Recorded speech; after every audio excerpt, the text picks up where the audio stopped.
Hi, Coach Sean here. Have you ever noticed how suddenly a insight comes to you that you didn't really think about, but it just kind of arrives? And that was my case a few months ago.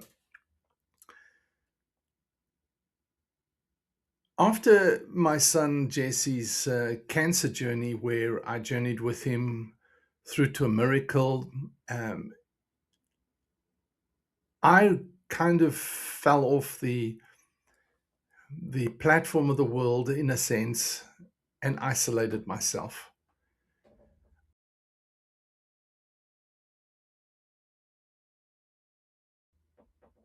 He went on to go to university, go to college, do stuff, work, etc. I didn't. I just withdrew. I became guarded due to a lot of reasons, but that kind of tipped it all, that 10-month journey. I moved away from everybody and ended up sitting in a room by myself, staring at a computer screen. I didn't know what to do. I was just alone. I was isolated.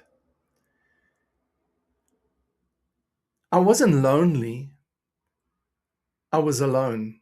And I'm okay with alone. I Alone doesn't bother me at all. Some people have to have people to generate them and to for energy. I don't have that problem. In fact, if I have too much contact with people, I end up having to go and take a nap. I need time out. I can't deal with people all the time. So alone is okay with me. I'm okay alone. But that alone became too much. It was more than okay. It became a cave, a safe place, a safe cave where I had nobody to answer to. I didn't have to explain anything. I didn't have to defend an opinion or my perspective. I didn't have to share it with anybody. So it was safe. It was nice. It was comfortable. I didn't like being there, but I was okay there. It didn't bother me. And I didn't have to step out into the world and experience the complications of what people bring. But at the beginning of the year, I started writing the book 90 Daily Reflections for Men in Midlife. And in that process, I one of the reflections is guarded versus grounded. Being guarded was good because I didn't have to answer to anybody. I didn't, as I said, nothing. I didn't have to explain anything. I didn't have to deal with anybody, and it was safe. It was cool. It was really good.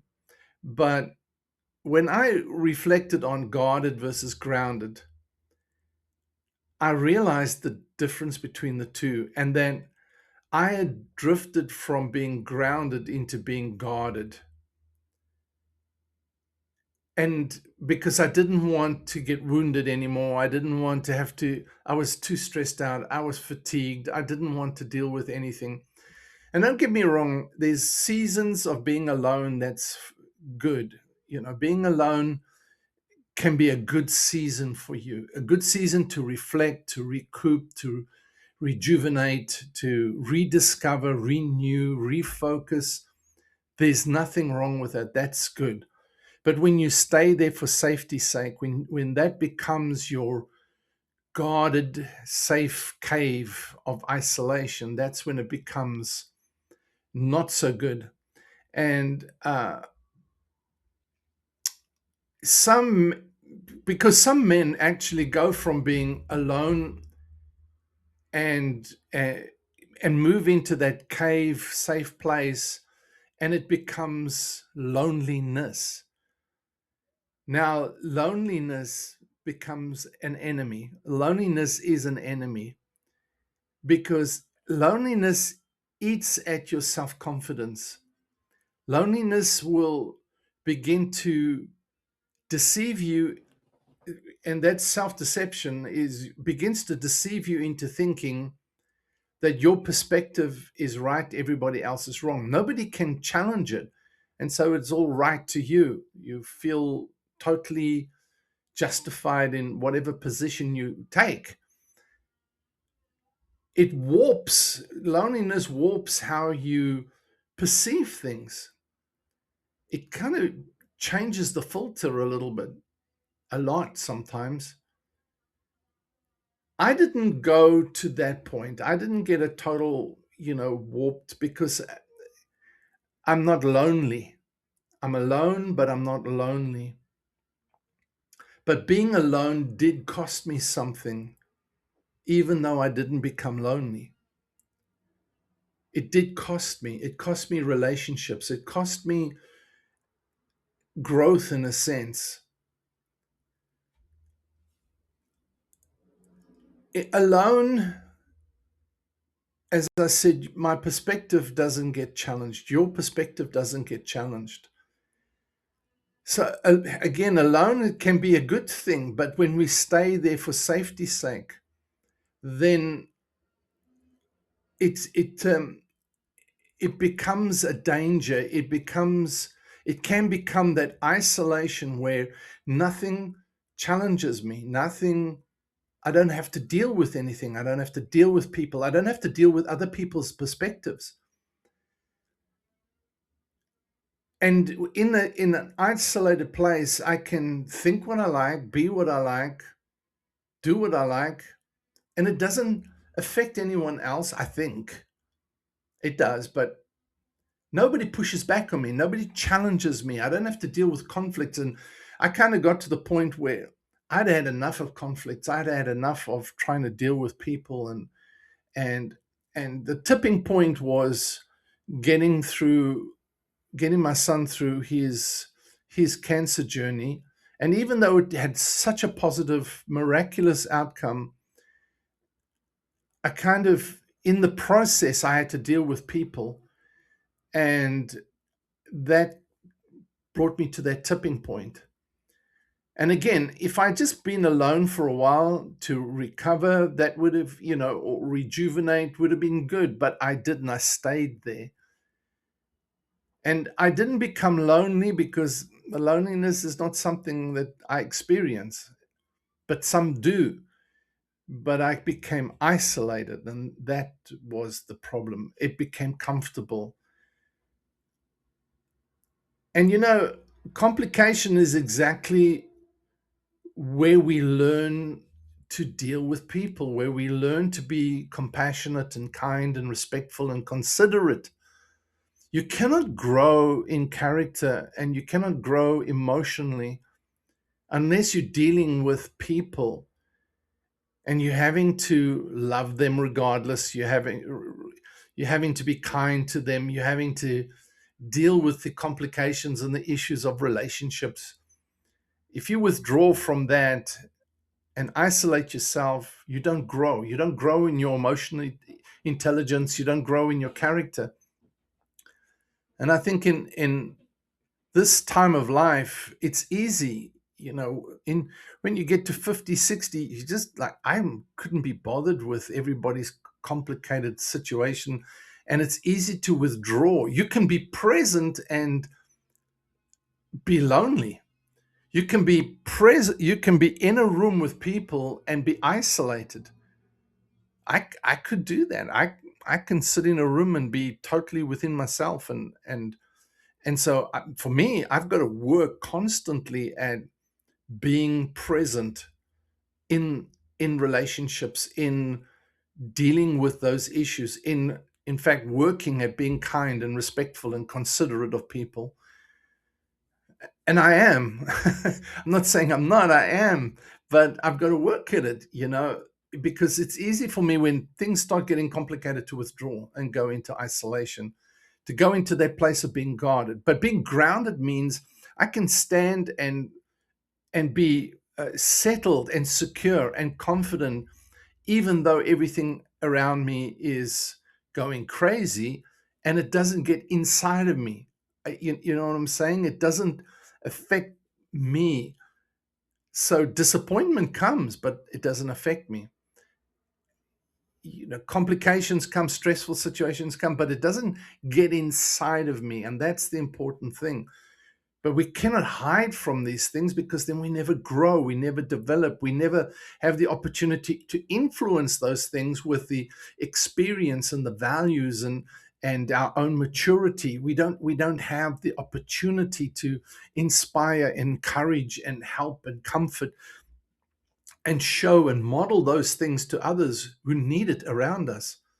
So um, it's this interaction in the world that actually keeps us human and not just comfortable and safe and guarded. The the goal isn't that you're never alone. As I said, you have seasons of being alone, and having seasons alone are necessary. As men, you've got to don't be running on a treadmill for your whole life, every single day, month, week, or year of your life. Take time out. Take time out to be alone and reflect, and get into nature a bit. I used to often, when I was younger, I would and I was leading a nonprofit organization. I was a pastor of a church, so I would go into take a cabin for 3 days out in the woods by myself, and just spend time listening and being quiet and not trying to race. And it would take me 24 hours just to slow down, and then I would have 48 hours to just reflect and get quiet within myself. And you need that, but you cannot stay there. As much as sometimes I'd like to stay there, sometimes I say to my wife, I just feel like running away, getting on an island all by myself, deserted island, or some some cabin up in the mountains somewhere where nobody's around. I feel like that sometimes. And it's good to have those times, but you cannot stay there. You got to get back into the fray of life, because that's where you are needed.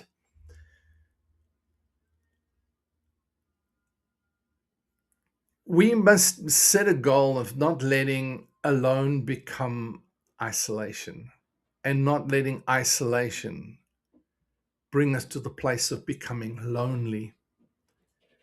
Close, direct interaction with people is what is important.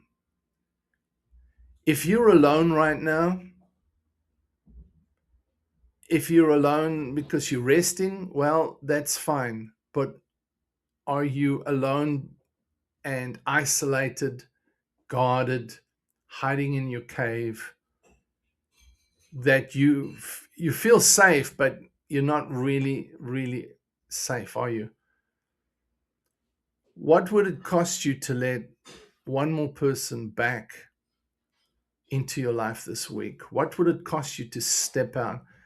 I think the best thing I did was step out and start hanging out with some younger men than me, and and then an older man than me, and just start sharing my heart and dealing with the challenges, praying together and talking things through, sharing my experiences. And it became a real joy for me to get out of that isolation. And is it easy every day? No. Would I love to go back? Yes, but it's not a safe place. It feels safe, but it's not good for my soul. It's not good for my mind. It's not good for my overall emotional well-being, and nor is it for you. I challenge you to step out and start connecting with other men in your life or in the area. Step out and just meet somebody for coffee, have breakfast together, and just start listening and sharing. And just a little step, it doesn't have to be a big thing, just a little step, it'll take you a long way. Your growth and maturity and your strength requires it. That's what I'd like to leave you with today. I'm Sean, Coach Sean, and I'm in your corner.